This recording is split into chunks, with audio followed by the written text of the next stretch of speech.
Welcome back to the biggest podcast in Kaukauna, Another Dimension. I'm Quinn. I'm Trask. I am Taylor. Hey, Taylor. Hi, Taylor. How are you? Good. I like that intro. Yeah? It's different. It's I new. like it. Flashy. It's the truth. It's the truth. It is. Can you confirm that? Yeah. Are we the only podcast in Kaukauna? I don't care. If you I don't think you're listen to any other if you think podcasts. you're bigger, comment below. Yeah. Yeah.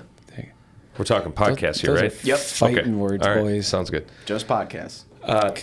In the news, diesel's dropping. That's a good sign, hopefully. The price of it? Yeah. Yeah. First time in 5 that's weeks that the rack price went down, which is good. In theory. May not be good across the board. Do you know why? I don't. Okay. Absolutely no idea. Do you? Any ideas? No. No? I was going to tie it back into like GDP and inflation and stuff. It's probably because of unemployment. Unemployment or okay. gross domestic product for sure. Okay. Yeah. Not production or I don't think so. No, Use. it wouldn't Okay. make sense. It's Okay. got to be one of the big three. it's good to be an expert. Yeah. A stretch of I-40 at the North Carolina-Tennessee line is back open after Hurricane Helene or Helene hit. That was back in like October last year. Mm-hmm. It is from exit 451 to 456, I believe. It's like a 7-mile stretch, completely gone when the hurricane went through and the levees broke. It is now going to be a 2-lane bypass, 35-mile-an-hour speed limit, 9-foot, 9-inch wide lanes, just to get trucks going east and westbound. No oversized, nothing like that. Everything is still up. Everything That's else in North Carolina? Yeah, What'd you say? at the Okay. border. Okay. I think part of that stretches into both the south side of Tennessee there, and then I guess it'd be northwest side or west side, depending on how you do it, coming into North Carolina. But they figure it's going to be under construction for the next probably 3 or 4 years before that's fully back up and rocking and rolling. Wow. Think about that. Like, what does that do to people that have had dedicated routes and those kind of things going there? People that live there? Yeah. I mean, Becca's brother lived there. They were stuck in their house for multiple days before. You know, you don't know how good you've got it at times. So, in the area we live in here in Wisconsin, we're pretty fortunate that we don't deal with a lot of those major natural disasters. yeah. Well, okay. So hurricanes. We don't have them. And flooding, wildfires, tornadoes mainly in the plain states. We have some here. It's It's rare. a handful. Yeah. Pretty rare. Well, it was like probably 15 years ago that one went through town here. Yep. And There was that one even after that. We were in our house in Kimberly, and that one came but through. few and far between. Yeah, Right. we're very fortunate. We don't have like I mean, we deal with ice and snow, but we're used to it. that's normal. It's not a natural disaster, right? Yeah, we don't have hurricanes. We don't have tsunamis. We don't have earthquakes, thankfully. I mean, there was one like last year that happened, but that was just registered or felt. We don't have that, thankfully. It's nice. But yeah, think about living in a place that does. And now tying that back to transportation, think about being a company that relied on that highway to get to their pickup or their delivery every week. Do you go back to your customer and requote it? Is that a natural cause, act of God kind of thing? What do you do? And how does that throw everything else off? Yeah. It changes the supply chain and timing of everything, but Right. at least It's they're alive and Yeah. they're, still able to work. So Yeah, everyone's dealing with it. Yeah. That had to go through there. And the last thing, last week in the news, out in New Jersey again of all places, a team was busted with over 20,000 pounds of drugs concealed in their van. It was 20,000 pounds of marijuana and THC products, and then 13 pounds of mushrooms. not legal, right? Yeah, for sure not. Okay. Federally, you can't just drive. Well, I guess, I don't know. How do they get it to and from places and states that it's legal? I don't know that answer. There's got to be, I guess, it's not something we do. It's not something we do. But can you imagine? Like, in today's day and age, what makes you think you can get away with that?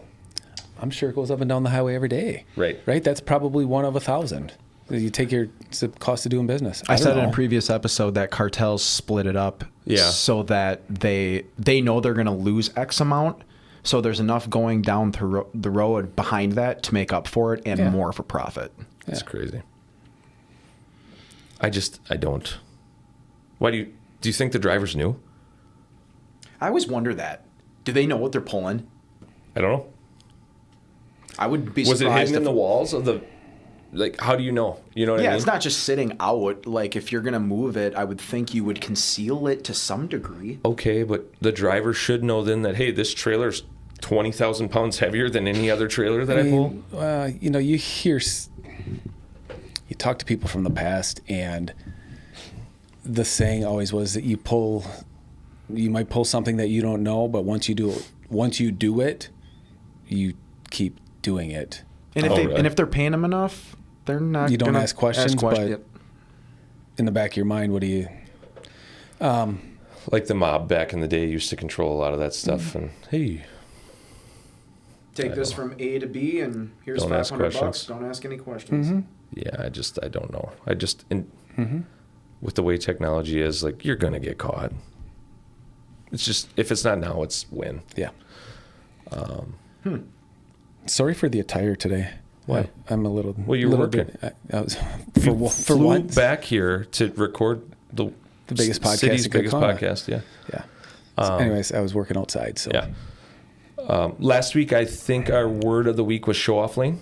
It was. So our safety tip this week is going to tie into that. Okay. And that is going to be stay out of the show off lane. Okay. The left lane, unless you're passing. And why does that matter? You're big as a semi, you're 80,000 pounds, sometimes bigger, going down the road. And you're dangerous. You're dangerous. If you can stay in the right lane and set your cruise a couple miles an hour under the speed limit, make yourself have to be avoided rather than you swerving in and out of traffic. Yeah, give yourself following distance. Right. 6 seconds at highway speeds. And pay by the hour. Right. That's why, there's no hurry. And lane changes, they cause there's a risk involved in that. I mean, what do you always say for getting off to go to a truck stop? Plan on 15 minutes or 20 minutes of wasted time, plus exiting the highway, entering the truck stop. I mean, you have other people there that can back into you. Not that can't happen on the road, but less exposure to things when you're just in your lane, paying attention, doing what you got to do. Put yourself in a good position. Yeah, be offensive instead of defensive. Right. I don't know. Right. Now, there's a time and a place where you have to pass people. Obviously, do it with caution. Mm-hmm. You can signal your intention. I mean, we've talked about that. Don't just throw on your blinker and get over. Look, I mean, those things are big. There's a lot of blind spots for the people that haven't driven them. I mean, we all, as passenger vehicles, have seen, if you can read this, you're too close, I can't see in my mirrors or something. And if you can't see my mirrors, I can't see you. Yeah, that's what it is. So, keep those things in the back of your mind. Not only if you're a professional CDL holder, but a personal driver as well. Yeah. Don't make anyone's life more stressful than you have to. And give everybody some slack, right? Like, hey, maybe there's a reason that big truck is going 5 miles under the speed limit. Maybe there's a rule. Maybe there's a law in different states. Michigan. Maybe there's an officer or a wrecker up on the right hand side, and he's the driver's gonna work their way over. Yeah, they're trying to get over. That irks me too. When you are driving and a semi's got their blinker on, and all of a sudden cars are just flying over. I'm always the guy that gets in the left lane and slows down and blocks for him. It makes me feel like I'm doing a good deed. Yeah. What are you doing? Right. Being an asshole. He's getting over for a reason. Yeah. Yeah. And then those cars, you see them flying up and then slamming on their brakes because there's a cop or a first responder pulled over on the side of the road. It's just, why are you in a hurry? My mom always used to say, don't be in a hurry to die today. I had a big truck pass me this morning. I was getting off the highway to come to work, and there was a car in front of us, a slow car doing 70. Well, a big truck went around us and it didn't even get straight in the lane and just got off on the ramp. Really? Really? Yeah. You couldn't wait the extra 2 seconds? And it's a carrier that hauls for a very large grocery chain in our area. I couldn't believe it. So, someone I would know?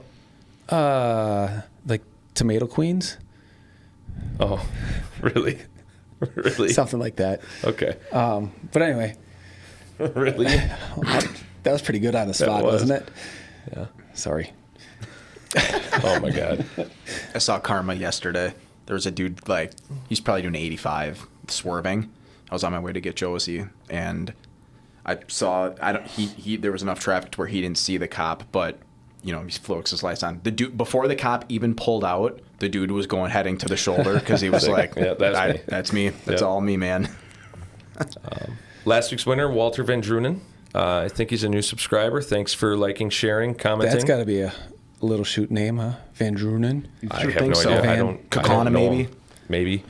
I know there was a kid from Kakana that I went to school with. His last name was Van Drunen. Or I didn't go to school with. He was Van my age. this and Van that? Yeah. Yeah? Yeah, it's kind of a prerequisite. Yeah, Van Lenoble. Yeah, Von Noble. Thanks for listening. Reach out. Appreciate everyone that's commenting, listening, and supporting this. Really hoping to help get the word out of not only transportation, but the ins and outs of everything as well. So thank you. Mm-hmm. You're doing great. Yeah, you told me I had to run with this one. Yeah. You're killing it. You said Yeah. Killing it. you want me to stop? No, you're doing great. I'm Cut. Nope. I'm just here for a placeholder today. Perfect. Yeah, I need someone over there. Yeah. Perfect. Yeah. Can you start? My back's getting sore. Oh my God. This week we're going to talk about details, why they're important, what details are important, and what we can do to help streamline not only the shippers, but as a driver, as a dispatcher, as a company. Okay. Start off, why do details matter? I mean, if we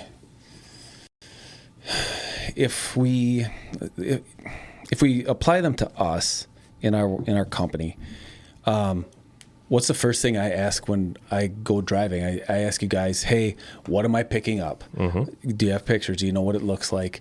And that's telling me what I need for securement. Right. Again, we do flatbeds, so it could be straps, chains, clevises, whatever.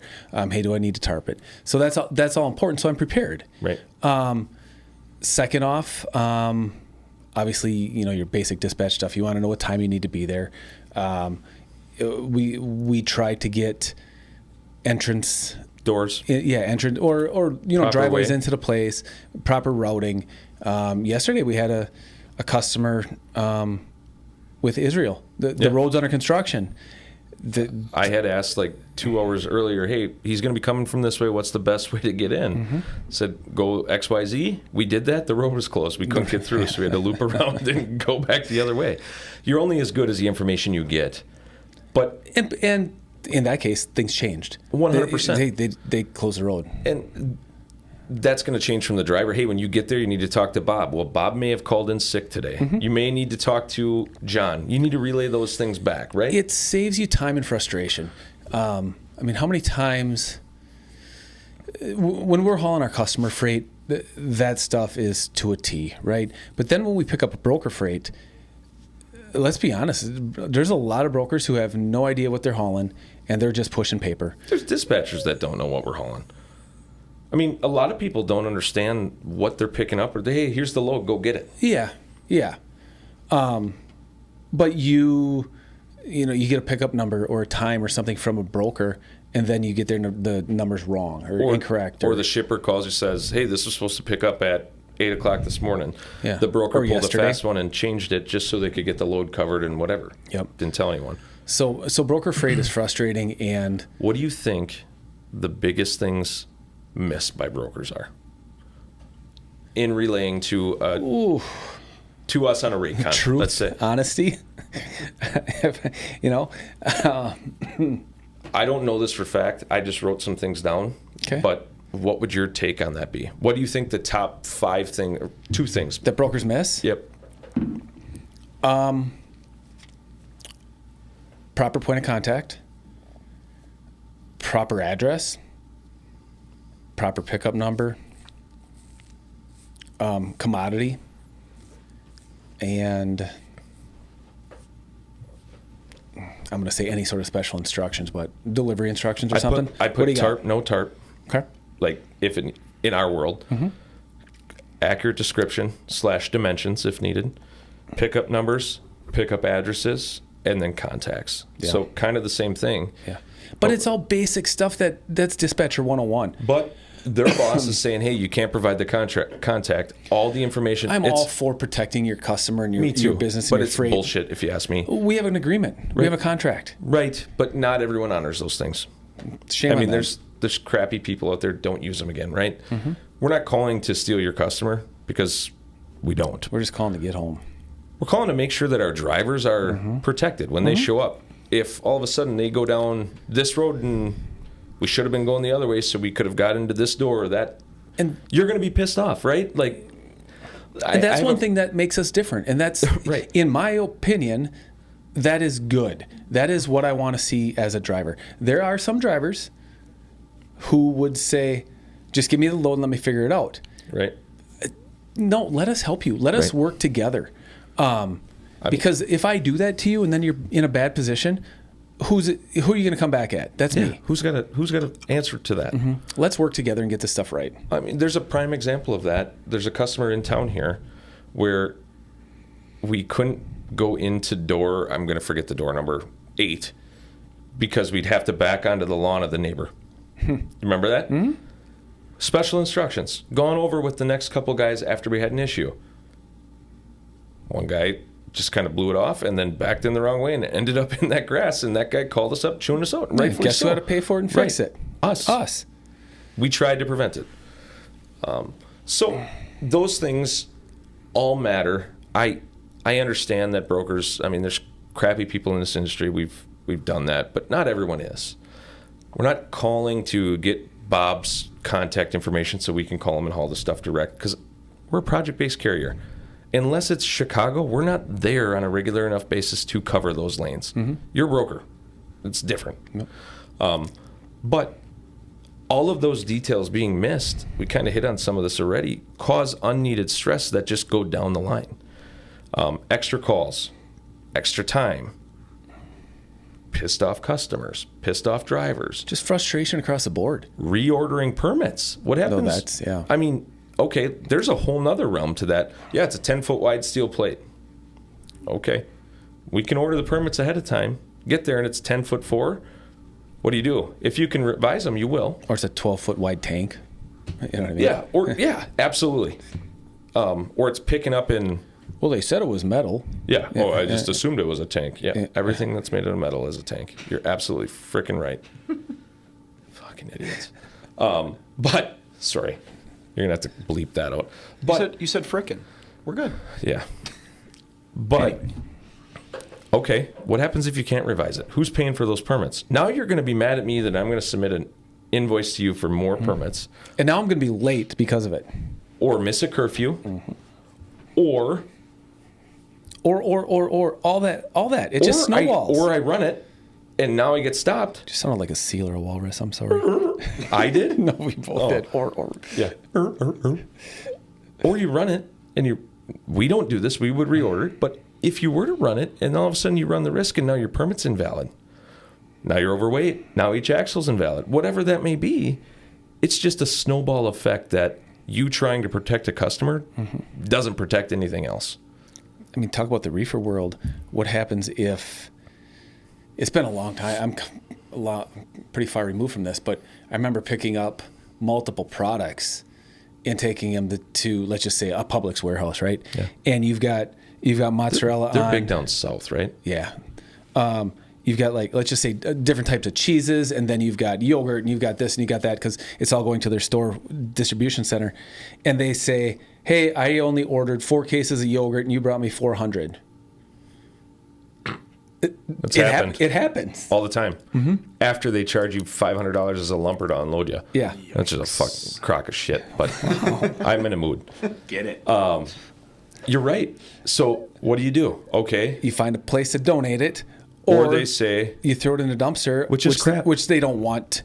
Right? Find a place to get rid of it, and it's sad. It's 100% sad. And I mean, whose fault is that though? It depends. Shipper probably. Well, it depends. A lot of that stuff is sealed. You don't get to check on. Once they load it, they seal it. Yeah. It's. They don't do. Shipper or driver count and driver load DLC count or DCL or something. Do they do that anymore? I haven't done it in. Then the onus is on the driver, and you got to figure it out. Like, man. But okay, so now you just rejected 400 cases of yogurt. Now that driver has to deal with that. Well, and the insurance company has to pay for that because it's going to be a claim. Not necessarily. If you have to get rid of it, what are you going to do with it? Well, if you can find a place to donate it or something. Right. Yeah. But still, I mean, that's expensive. Yeah. That's why your yogurt is, that's a bad example. But how much of that stuff happens? A lot. Hey, let's just double check, triple check. Measure twice, cut once. Details. Back to details. See, this is all coming back together. I, up until probably 2 years ago, had cheese from back in my reefer days that was all labeled in Spanish because it was going down to the port of Miami. Oh. And getting it put on a boat and brought to, I forget exactly where, but it was the wrong type of product that was supposed to go there. They caught it. We were down in Miami, brought it all back, handed it out for months. And I mean, we had 34,000 pounds of string cheese that, I mean, what are you going to do with it? So I had it in a freezer, and it's just.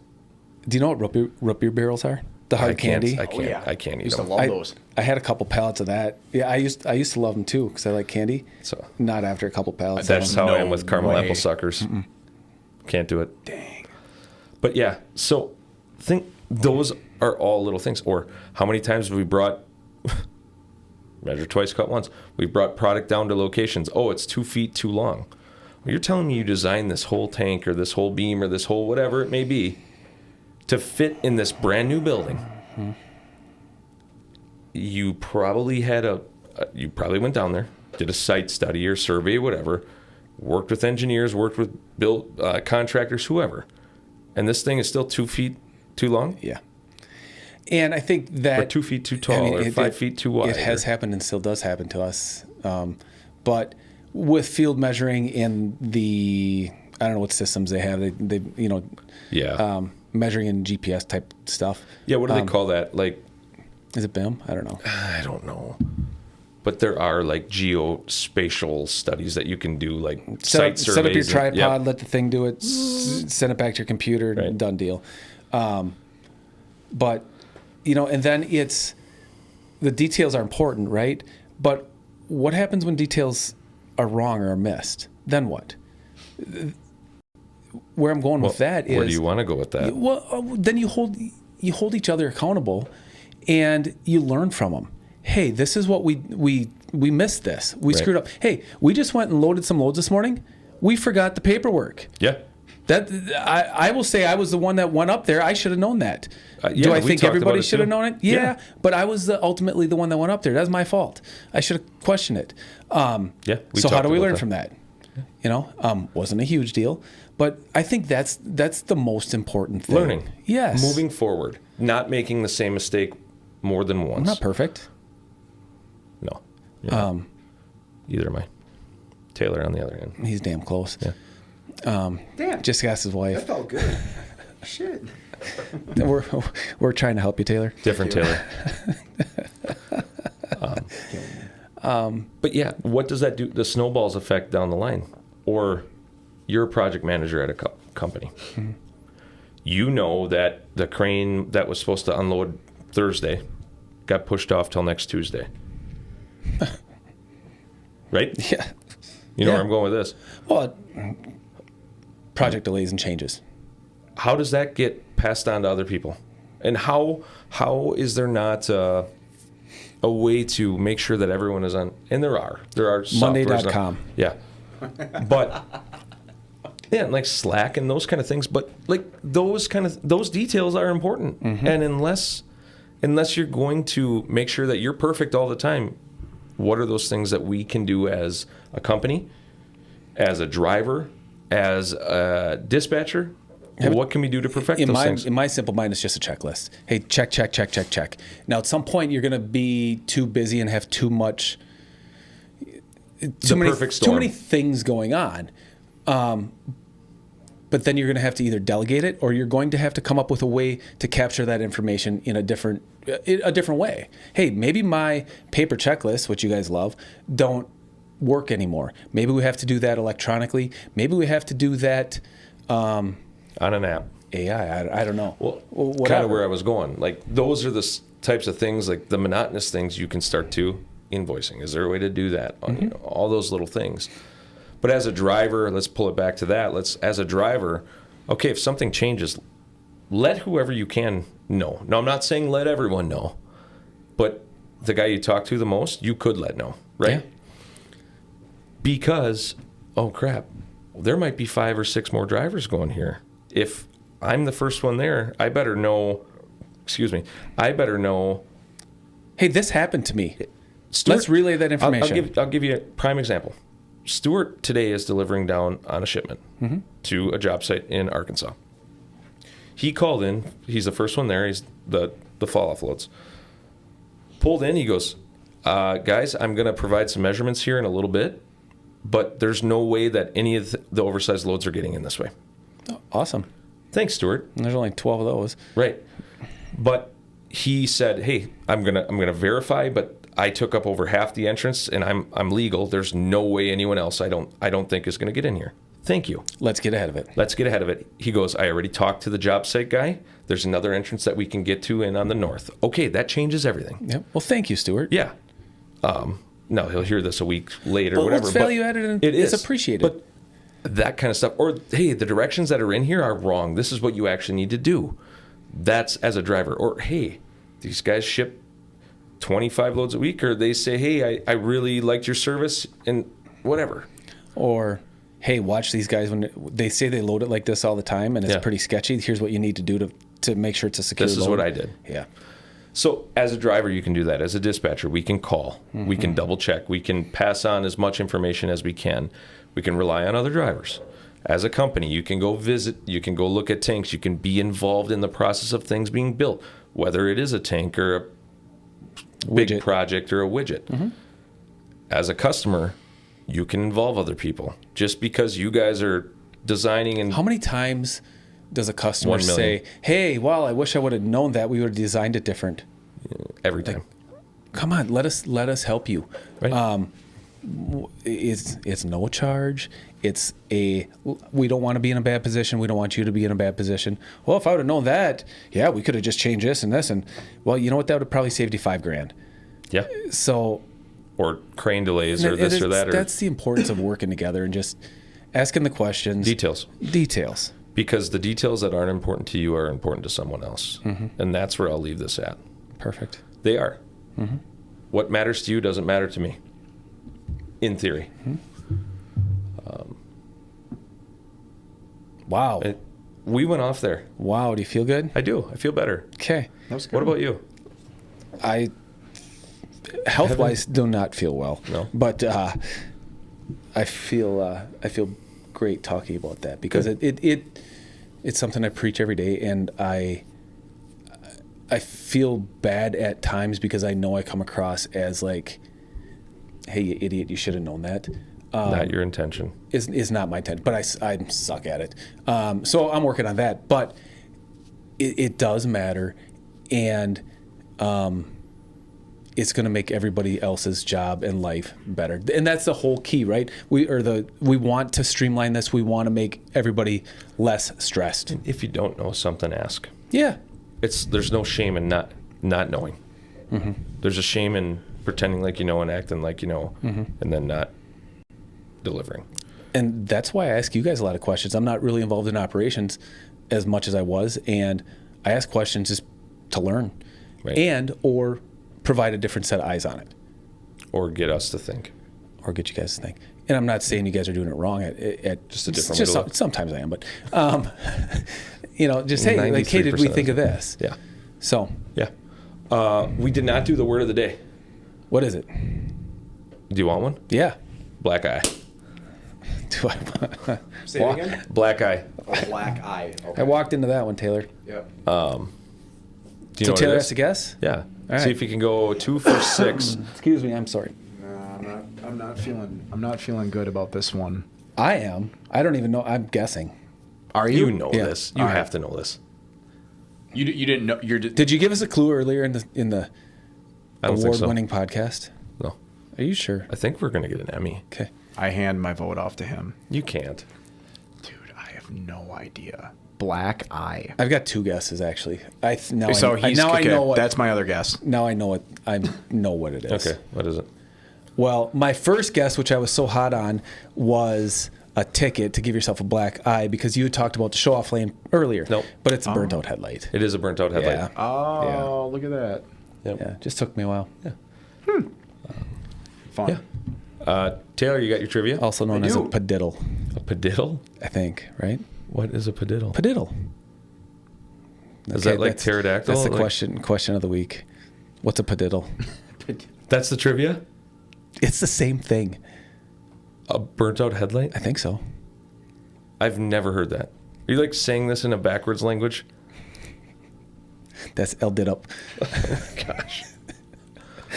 Are you ready? Yep. It's a very simple question. This is a study done from last year. How many gallons of diesel fuel in the United States were needed to move all freight over the course of 1 year? In trucking, in... All freight in All the United freight. States. So, How many gallons? wow.